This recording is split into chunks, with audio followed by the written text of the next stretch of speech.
to accept him against her will, quite as if he'd heard them declare that they would never marry a dead man come to life again. This view of Marner's personality was not without another ground than his pale face and unexampled eyes, for Jem Rodney, the mole-catcher,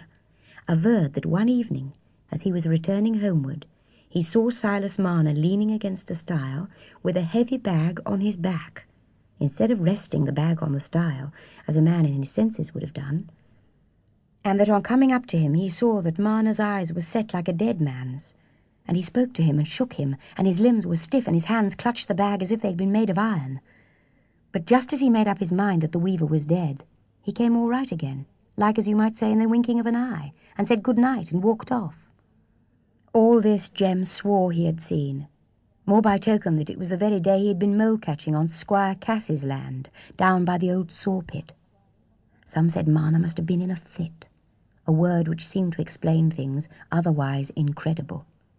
But the argumentative Mr. Macy, clerk of the parish, shook his head, and asked if anybody was ever known to go off in a fit and not fall down. And where did Master Marner get his knowledge of herbs from, and charms too, if he liked to give them away? Jem Rodney's story was no more than what might have been expected by anybody who had seen how Marner had cured Sally Oates, and made her sleep like a baby, when her heart had been beating enough to burst her body for 2 months or more while she'd been under the doctor's care. He might cure more folks if he would, but he was worth speaking fair, if it was only to keep him from doing you a mischief. It was partly to this vague fear that Marner was indebted for protecting him from the persecution that his singularities might have drawn upon him, but still more to the fact that the old linen weaver in the neighbouring parish of Tarley being dead, his handicraft made him a highly welcome settler to the richer housewives of the district, and even to the more provident cottagers, who had their little stock of yarn at the year's end. At the end of 15 years, the Raveloe men said just the same things about Silas Marner as at the beginning.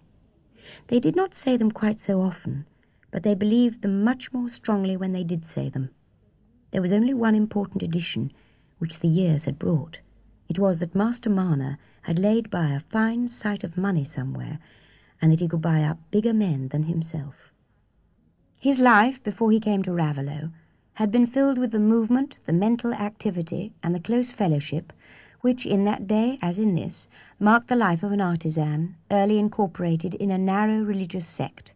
where the poorest layman has the chance of distinguishing himself by gifts of speech, and has, at the very least, the weight of a silent voter in the government of his community.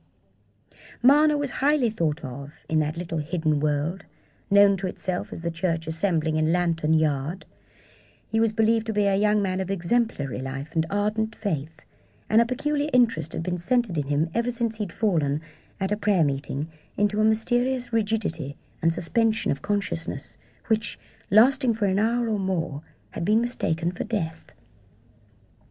Silas was both sane and honest, though, as with many honest and fervent men, culture had not defined any channels for his sense of mystery, and so it spread itself over the proper pathway of inquiry and knowledge. He had inherited from his mother some acquaintance with medicinal herbs and their preparation, a little store of wisdom which she had imparted to him as a solemn bequest. But of late years he had had doubts about the lawfulness of applying this knowledge, believing that prayer might suffice without herbs. Among the members of his church there was one young man a little older than himself, with whom he had long lived in such close friendship as it was the custom of their Lantern Yard brethren to call them David and Jonathan. The real name of the friend was William Dane, and he too was regarded as a shining instance of youthful piety, though somewhat given to over-severity towards weaker brethren, and to be so dazzled by his own light as to hold himself wiser than his teachers.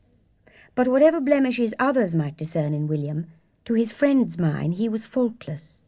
for Marner had one of those impressible, self-doubting natures which, at an inexperienced age, admire imperativeness and lean on contradiction.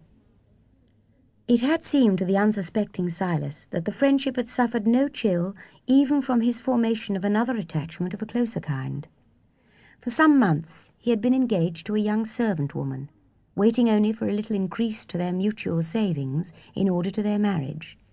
and it was a great delight to him that Sarah did not object to William's occasional presence in their Sunday interviews.